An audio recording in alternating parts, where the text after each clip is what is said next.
Si tu es prête, bonjour Je suis Soudiane. prête. Bonjour Aïssa Bienvenue. Kiam. Bonjour à tous les auditeurs. Ça va?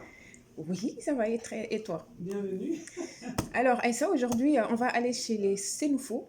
Oui, Et donc, on va parler d'un groupe de rites initiatiques qu'on appelle Poro. le poro. Voilà. Allons-y. Alors, le Poro, c'est une société secrète, hein, structurée en classes d'âge par les grands initiés sénoufos. Et ces différents rites initiatiques sont longs et parfois durent parfois toute une vie. D'accord. Alors, parlons un peu du peuple sénoufo. Hein, le mot sénoufo désigne Séné ou Siena, nom qu'ils se donnent eux-mêmes, et pour ceux qui parlent aussi la langue séné. D'accord. Alors, il existe différents sous-groupes de sénoufos dispersés entre la région San, c'est-à-dire une région qui est située à l'est du Mali, et celle de Noun, qui est située entre la frontière Burkina Faso et Mali. On les trouve aussi, les Sénoufos, au nord-est pardon, de la Côte d'Ivoire. Et selon les Palaka, les Palaka, oui, ou Falafala, et les Miyoro, c'est-à-dire ces deux ancêtres connus des Sénoufos, les Sénoufos vivaient de chasse et de cueillette. Oui, Hmm. d'accord. Et ils sont aussi considérés comme les autochtones de leurs habitats respectifs. Et chaque groupe sénoufo a ses propres caractéristiques. Par contre, il existe quelques similitudes culturelles, notamment à l'organisation sociale. C'est-à-dire Oui, pour tous les groupes, sous-groupes sénoufos, ils ont en commun l'organisation sociale, ils ont en commun aussi la langue, dont parfois les différences se manifestent au niveau des contractions de certains mots, ou oui, bien au niveau du ton, de l'accent ou de la prononciation.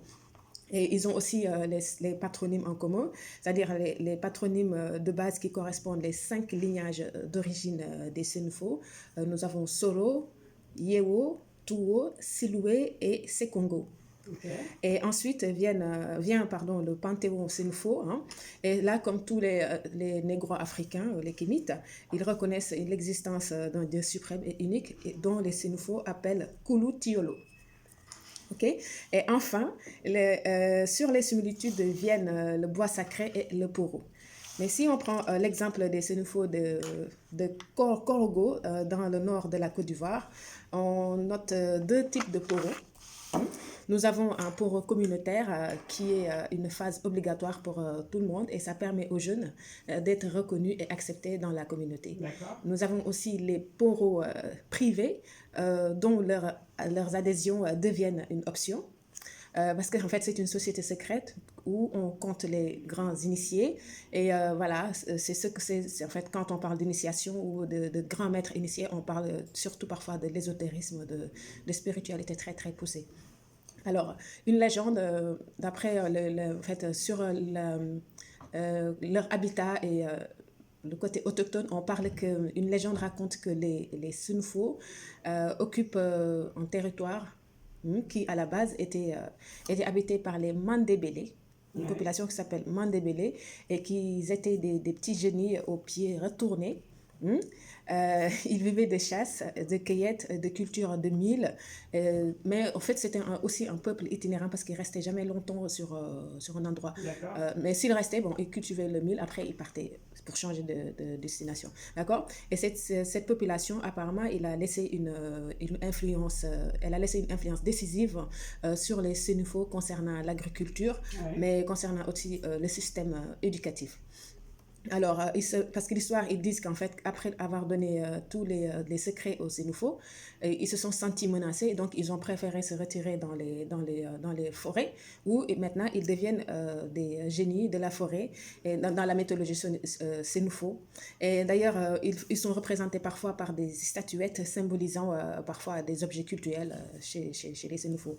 Alors, le poro exige une longue initiation, comme je disais en amont, voire même toute une vie entière, oui, afin d'atteindre le degré suprême de savoir. Donc l'initiation au poro se déroule sur 3 cycles de 7 ans. C'est comme la façon dont on compte l'âge en Afrique, chez les Africains. Ils comptent l'âge à partir de 0 à 7 ans, oui. 7 à 14, 14, 14, 21, 21, ainsi de suite. oui. Alors c'est exactement la même chose chez les Sénoufos, parce qu'ils disent que Ils disent que l'être humain est comme un animal à sa naissance. Il faut l'éduquer, le transmettre des valeurs, le guider à surmonter toutes les épreuves de l'initiation qui vont l'aider bien sûr à mener sa mission de vie correctement, mais aussi à avoir une maîtrise de soi. D'accord? Et donc le poro, bon, on n'a pas failli à la règle, hein, le poro fait exactement la même chose. Et quand on parle, si on prend l'exemple du premier cycle qu'on appelle cohorte et qui concerne la période prénubile, lors de cette phase, l'enfant apprend et intègre la vie en communauté. Ouais. Il apprend aussi à participer aux travaux collectifs, à collectionner des costumes, à participer dans les fêtes rituelles et à assimiler aussi quelques symboliques culturelles.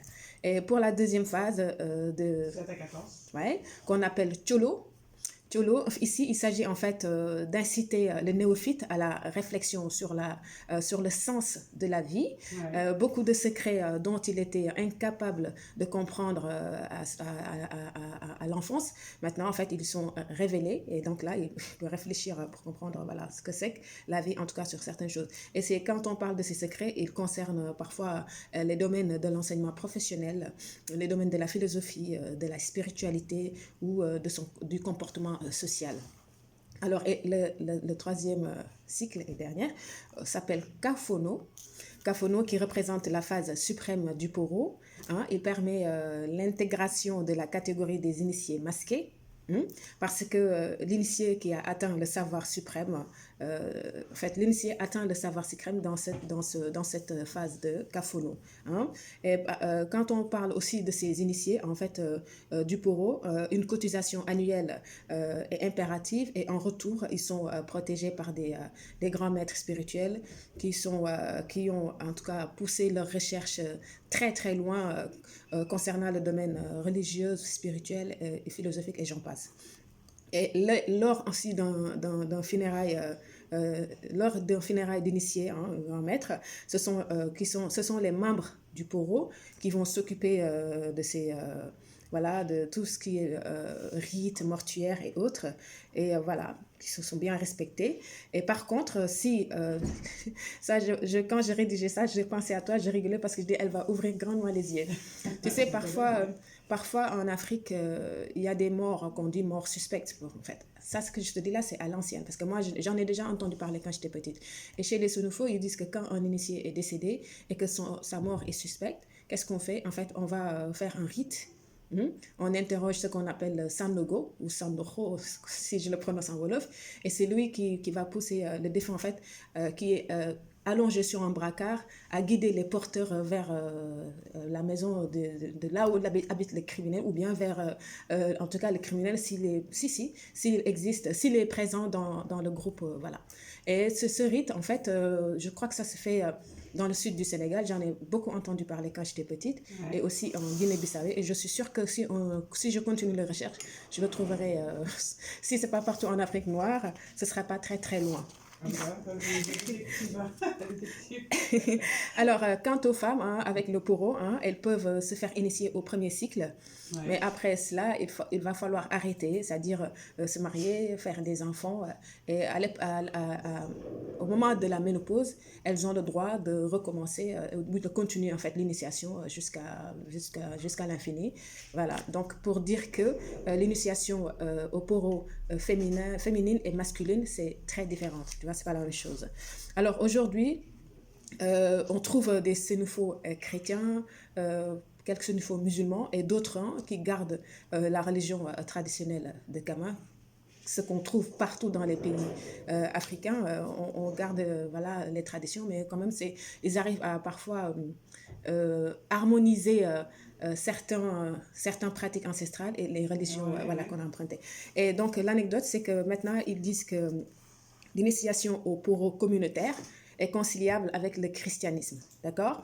Mais il paraît qu'à l'époque de la colonisation, c'était impossible parce que l'Église voyait le poro comme un frein à l'évangélisation des Sénoufos et les colons étaient hostiles au au Poro.